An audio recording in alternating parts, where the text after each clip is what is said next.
Hi, this is Miss Litton, and my first question, honors biologists, are where are you? It's better if you're here. This YouTube channeling, you're not showing up, and you would be more engaged. So you just put away your math homework right now. You just put away that essay and you focus on this review.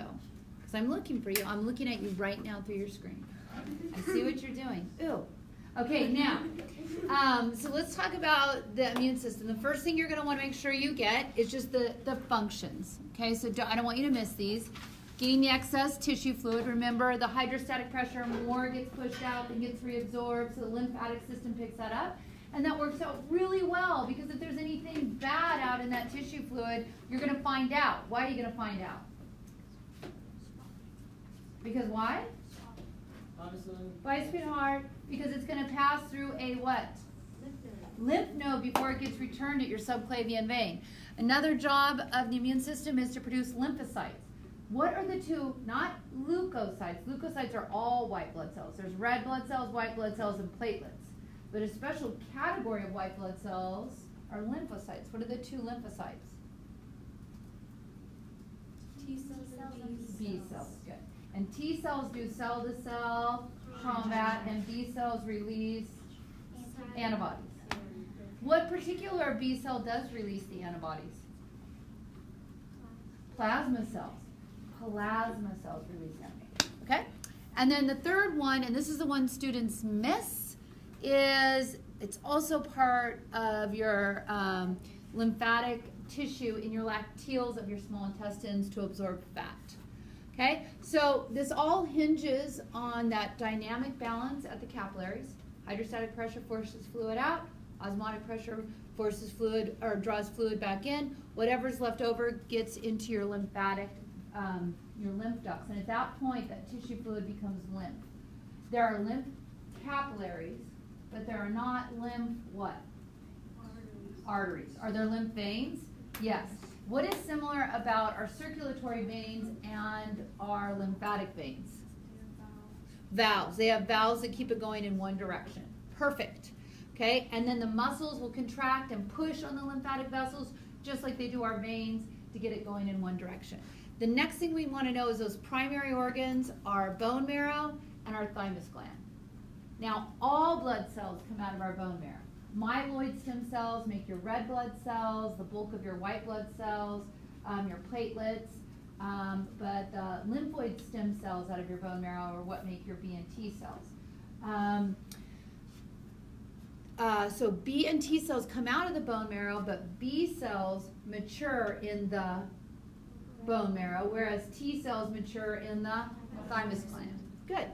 All right. But lymph nodes, their job is to filter your what? What do lymph nodes filter? Tissue fluid. And your spleen filters your blood. Perfect. Okay, and there are those, accessory, tissues as well. I mean, we can look at the spleen, and we can look at lymph nodes, and you have tonsils and all of that. Okay, so now let's talk about primary function of your body is just like, let's not even deal with the pathogen. Let's keep them what? Out. What's the main thing that keeps things out of our body? Skin. And what else? Hair. Yeah. Mucus, but also like antimicrobial agents in your mouth and in your stomach. You have a low pH. All those kind of things keep things out. Skin, and then all the secretions and low pH. That keeps it out. But if it gets across those barriers and it gets in our body, how do we know the good guys from the bad guys? What do all cells have on them? Yes, antigens. And the way I like to think about it is every single cell in your body, and viruses who are not cells, all carry a passport. Okay? And so here in the United States, all of our passports would say what? U.S. So when we don't care, if as long as it says U.S., we're good. But if it says any other country, then that would be a foreign substance. And I'm not saying that's bad, not that, what my take is on all that. We don't need to get into that. Okay, so these antigens, what happens is our innate immune response will be able, like our police, they can just tell that you don't have a United States passport. They can tell you that your antigen is different from the passport you should have here. Your special forces know not only that you don't have a United States passport, but you have a passport, let's say, from Canada. And so what you have to do is you have to find the virgin B and T cells and get a clone army of that virgin B and T cell that can recognize Canadian terrorists, right? And so you can attack it and destroy it. The police just know you're foreign. But if you're going to hunt down every single Canadian terrorist, that's when you have to enlist the special forces. And the B cells are going to make a clone army, and the 2 cells that they're going to make in their clone army are, what are the 2 cells? Plasma cells, which release antibodies out into the plasma, right? And that plasma will move and circulate all through, because that's the fluid portion of our blood, right? All through our bodies, and those antibodies will get pushed out due to hydrostatic pressure at the arterial end of our capillary beds, right? And then the other cells they'll make are memory cells. Whereas, I'm going to come right to you, our T cells who do what? Cell-to-cell combat, they make 3 types of cells. They make what? Cytotoxic T cells, they make helper T cells, and memory T cells. Okay? Now, antibodies that get released out of a special kind of B cell, what's that special kind of B cell? Plasma cells, they will tag the antigen directly. Okay? And to stimulate the virgin B cell, you need to stimulate them directly with that antigen, right? Whereas T cells, the only way you can stimulate a T cell is if it is what? Presented on either a what? MHC2, I will help you. MHC1, you are done. Right? So they do cell-to-cell combat, and they have to be stimulated by a cell. So it's consistent all the way through. Okay, now, yes? So a plasma cell is just a type of B cell? Yes. Like, is there like another type of B cell? Yeah, there are 2 kinds of B cells, plasma cells and memory cells. And memory cell, wait, a T cell can also be a memory cell? Yeah, when you stimulate a virgin B cell who specifically recognizes Canadian terrorists, and they will not recognize Argentinian terrorists, okay? They will not recognize Scandinavian terrorists. That virgin B cell can only recognize those who have a passport that says Canada, right? Okay? He will make a clone army, millions. That's called clonal selection.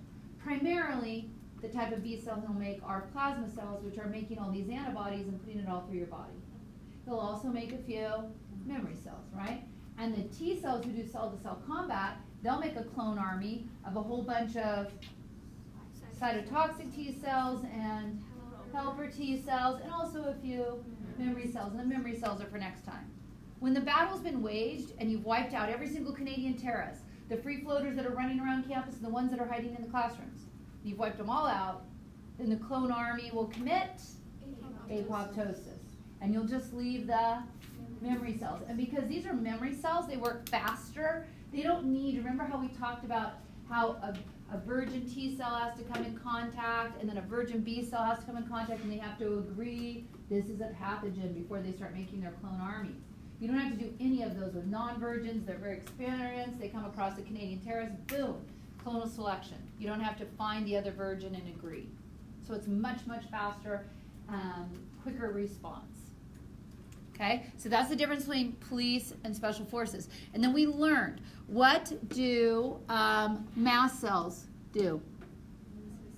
They release histamines. Good. Basophils do the same thing, but in your blood, whereas mast cells do it in your tissues. Good. What do dendritic cells do? Yeah, they clean up. And not only do they clean up, but they are what? Antigen presenting cell. Who else is an antigen presenting cell? Macrophage is an antigen presenting cells, and they eat. They become great big eaters. What do natural killer cells do? Kill. What do complement proteins do? Some drill holes, and other ones are an alarm, right? Neutrophils, 70% of white blood cells. They are first on the scene. And then I won't have you learn this, but the eosinophils eat the worm or the splinter, the big thing. Okay? B cells release antibodies. T cells do, when you see CD8, this is a cytotoxic T cell, and this is a helper T cell. But both of these also make what kind of cells? They also make memory. They both make memory, a memory B and a memory T, and that's for your next time. Okay, and remember, this guy, he's a T cell. He dropped out of thymus, right? He didn't go all the way to the school. He dropped out, so he can kill, but he doesn't have any immunological memory. Okay, questions, concerns? Yes? So on the diagram, like the B and T cells, if they're already there, like why does there need to be like more memory cells? Oh, this is saying, these are just saying these are the categories of cells. So I'm saying initially, before you've ever met an antigen, like say you decide to go to Paraguay this summer, you've never met their antigens. So you're going to have to build up an immune response to whatever pathogens are in Paraguay, right? So you'll have virgin B and virgin T cells ready to do that. But once they've been stimulated and you have memory cells, then they're just memory B cells and memory T cells hanging around. So the virgin cells make memory cells, and the And- virgin cells will connect. Well, anytime, okay, so there's initial exposure.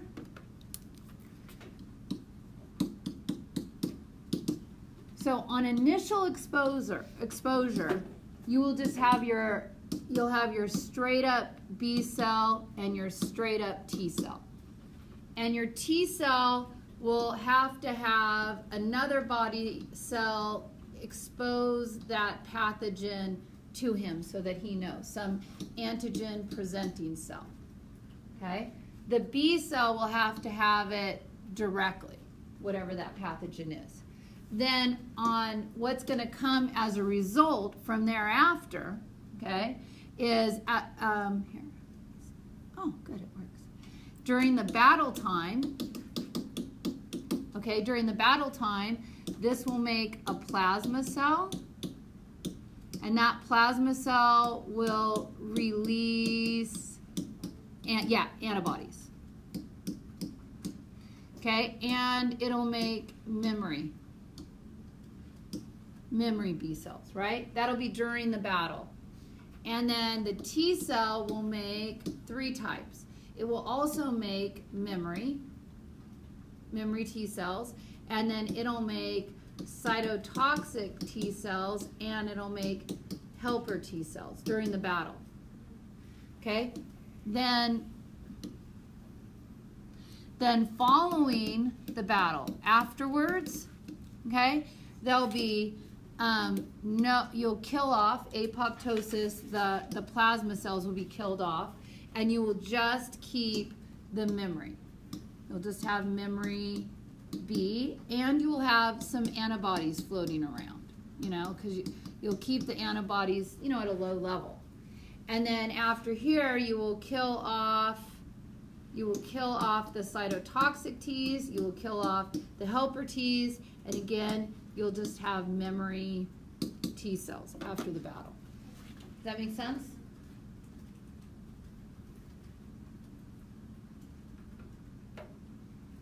Initial, battle, final.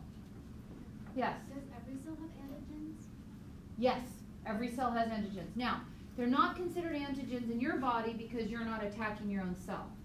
But your own tissues and proteins will be antigens if you have something like lupus, where you're saying, I don't know you, and you start attacking a joint or an organ or a gland or something like that. Yes? Wait, are antigens like the polymers? No, antigens are the proteins. Remember how we talked about cell membranes, and we talked about what could you have on them, all the proteins? Those are the antigens. Oh. Yeah, it's the thing that triggers the immune response. So it's not the Canadian, but his passport is like the antigen. You see what I'm saying? We need a way. That's the only way we know. Because looking at your body, you can't dissect the body out and say, oh, That is a Canadian body. We need some sort of identifier, and that identifier is your passport. The Canadian is like the virus. Yes, or the bacterium, yeah. Does that make sense to you now? Okay, more questions on that?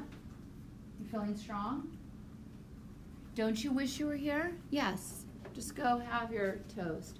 All right, so then we talked about the inflammatory reaction, and this is your innate immune response. This is what happens first, okay? This is before you enlist special forces. So you can have those granulocytes, usually first on the scene are the neutrophils, 70%, they're eating, they're sending an alarm. Macrophages, they start off small as monocytes and they get huge, and they know what's going to happen.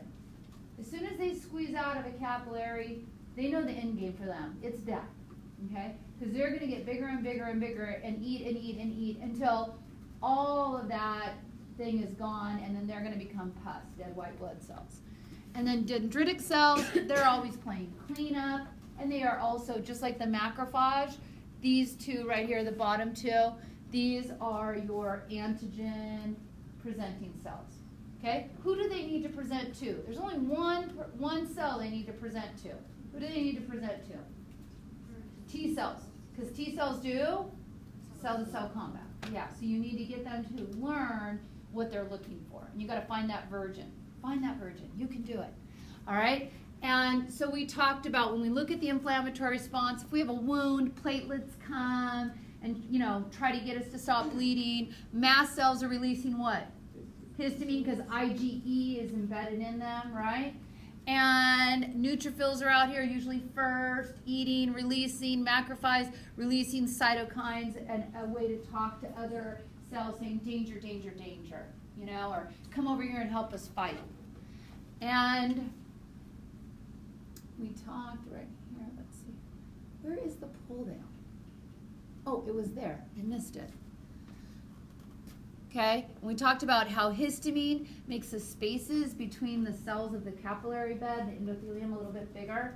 So when you do hydrostatic pressure, even more fluid comes out, and that's why it causes it to swell, or the whole swelling thing, right? Because you're pushing, you can push a bunch out if your strainer holes are bigger, right?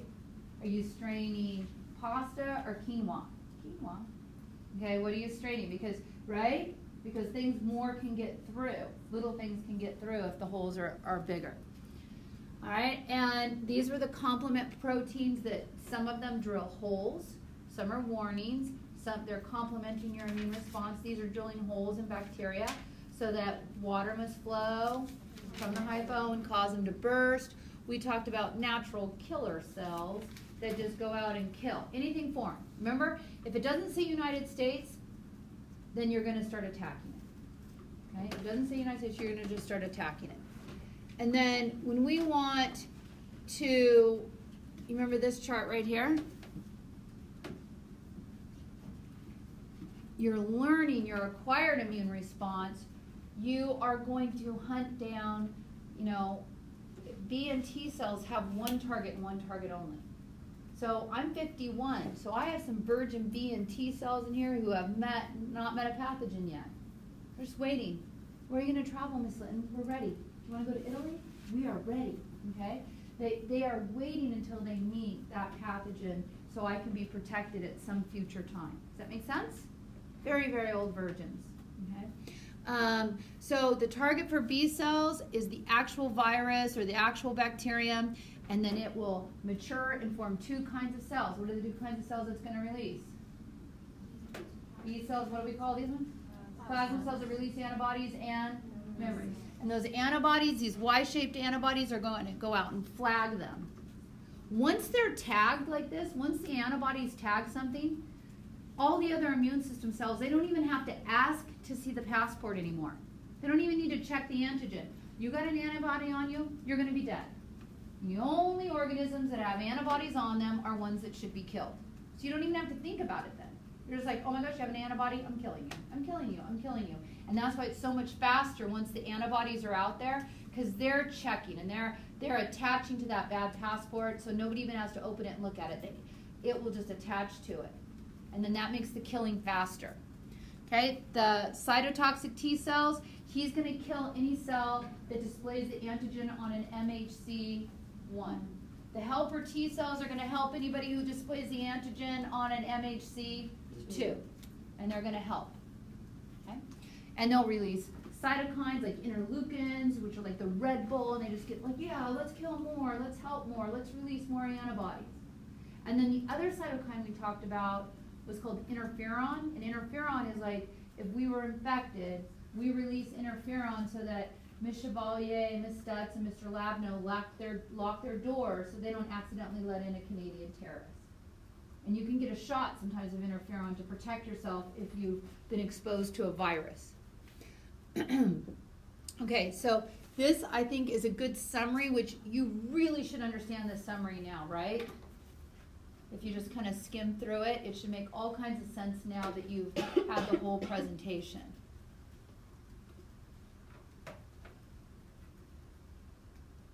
Yes, yes, and yes? Okay, so we talked about, so I'm just really quick. Here's a phagocyte, a dendritic cell in particular. He's eating a bad guy. He doesn't know what kind of bad guy it is. He's just eating it because it's got a foreign antigen on it. So he's eating it. And then he's displaying it. And this helper T cell could only recognize the red gumdrop virus or whatever this is. Okay, that's all it could recognize. Now he's activated.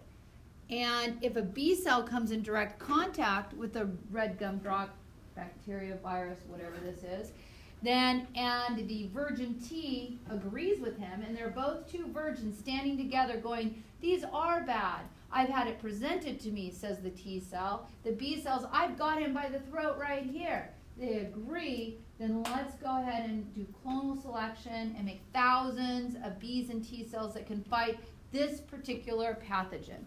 And for B cells, the name of that cell is called a plasma cell. It's the plasma cell that releases the antibody. That's why I say he's kind of like the Air Force, because he doesn't have to go down on the ground and actually battle. He just has to release all of his antibodies, right? They're like heat-seeking missiles. So they don't destroy them, you know, they don't land and make them die. It's they attach and something else will come along and kill them. Like puts a little tag on them for destruction. And then memory cells are for next time, so you have a faster response. And this macrophage, again, it doesn't even have to think about it. It doesn't have to come in contact with this and check, oh, are you foreign? Are you from the U.S.? No. You have an antibody stuck to you, I'm killing you right now. I know all that I need to know. Okay, and we said those antibodies, they can help, you know, group things together because they have two arms. And here you can see a macrophage hanging onto that antibody and just eating away at it. We talked about if a bacterium has antibodies on it, those complement proteins that drill holes, they'll drill even faster because they're like, oh, you're covered with an antibody, I'm going to drill a hole in you. And the base of an antibody can go into a mast cell, and now the mast cell will start secreting what? Histamine, making that area leaky so other cells can get there right away. Okay, whereas the T cells, okay, the T cells have to be presented. So here, let me get big. Let me get low. Okay, I don't know what I'm trying to do there. There we go. Here's a macrophage. He's eating this bad guy. He's going to present it to this cell right here. He's going to present it on an MHC2, even though it doesn't look like an MHC2.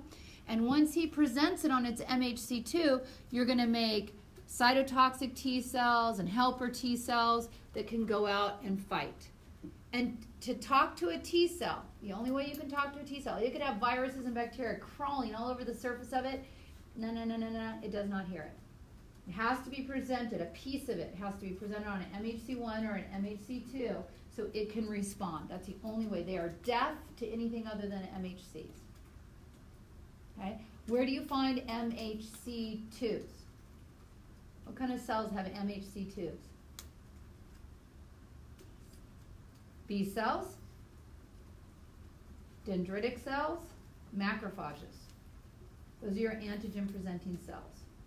Because remember, a T cell has to agree with a B cell, right? We're both fighting the same bad guy, so the B cell will actually display part of that antigen to him, so he knows. Remember, the only way you can talk to another cell, you know, about the antigen would be on an MHC. Yes?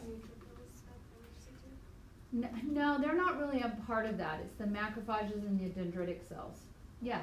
So it's just the macrophages and dendritic cells? And B cells. And yeah.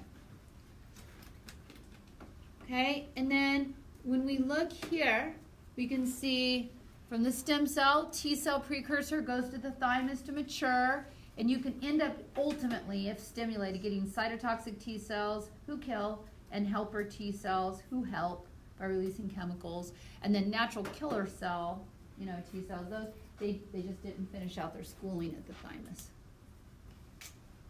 Okay, and then there was, remember this Venn diagram? Feel comfortable with that? Okay, and then we said there is innate immunity, born with it. Everybody has it. You have the police force, you have the neutrophils, you have the mast cells, you have the macrophages, you have the dendritic. All they can do is tell self from non-self. They don't know what kind of non-self you are, they just know you're foreign. Okay, and then there's acquired. Okay, I bet I have more immunity than you do. Why? I am what? Older. I've been exposed to more what? Antigens throughout my lifetime, right?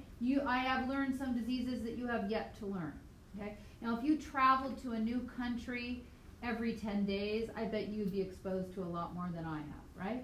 Okay, so this is something you acquire in your lifetime. If it's active immunity, it means it's working immunity. It's active, it's got immunological what? Memories. How do you get that? You're exposed to it directly, and you got sick from it, and you built a clone army, and then they killed themselves off, and now you just have memory cells. Or you didn't want to get sick. Like you guys, I got chickenpox as a child, so I have active immunity against chickenpox.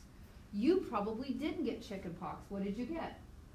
You got a vaccine against it, so you didn't have to get chickenpox. I still have scars on my body from chickenpox, okay? But that's not something you have to get anymore. So you got a vaccine, which was a weakened version of the chickenpox virus, so you built immunological memory without having to go through the disease itself, right? Now, passive immunity is short-lived. So this baby, when it's born out in the world, it has no immunological memory. That's why you keep your baby at home the first 4 or 5 weeks. You don't take it to Target at 10 at night because you want to go shopping. You keep, I see like newborns, what are you doing here? There's pathogens? Okay, so anyway, so they need to get some immunological memory, and they don't have any when they're first born. So what protects them is when the mother breastfeeds, all of her antibodies. He can borrow her immunity. So he doesn't have it, it's not active, it won't be until he's actually exposed to it, but for the time being, he gets all of her antibodies through the breast milk to help protect him, okay? Or, let's say you get exposed to something really rare, you go to, or something, and you need to get a booster shot of some antibodies, you'll go and just get that, okay? So that is passive immunity. We talked about the chemicals that are out there. Part of the complement system is drilling holes. Part of it is the interleukins, and that is like the Red Bull that fires them all up. And then interferon, that is one virus or one cell that's infected by a virus warning, hey, let me interfere with that virus, interferon, right? I don't want Miss Studd's classroom to get infected by Canadian terrorists or Mr. Labnow's classroom. So when we release that chemical, they'll go quickly lock their doors to keep that particular virus out.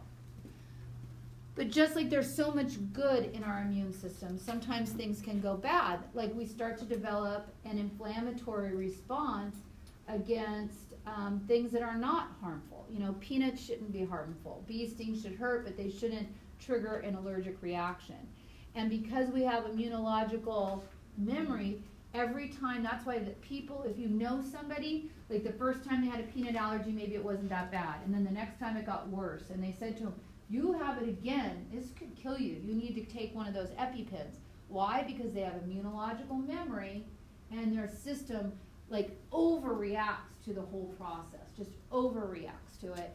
And then that can send them into something like anaphylactic shock, where their own immune system responding can end up hurting them and killing them. Things like poison oak and poison ivy, you have memory, immunological memories to it, and so you can respond harshly. Red blood cells. I have type A blood. I've never been given, I have never been given the wrong kind of blood. I've actually never been given blood. So, so if somebody gives me type B blood, that's not a good thing, but it won't kill me because I don't have any immunological what? Memory. But now, if in 2 months somebody gives me type B blood, it's going to kill me. Okay, it's going to kill me because I have an immunological memory, and I'll start coagulating. My blood will clot right in my blood vessels due to antibodies all over them and cells trying to engulf them, and then that will kill me. Okay, so we will make immune response against anything that is not our own antigens. So if you wanted to be like super safe blood man, you would be AB positive blood, because you won't attack A blood, you won't attack B blood, and you won't attack what? Anything positive, if you're AB positive. Okay, who's the best donor? O negative, because you don't have the A, you don't have the B, and you don't have the RH factor that gives you the positive.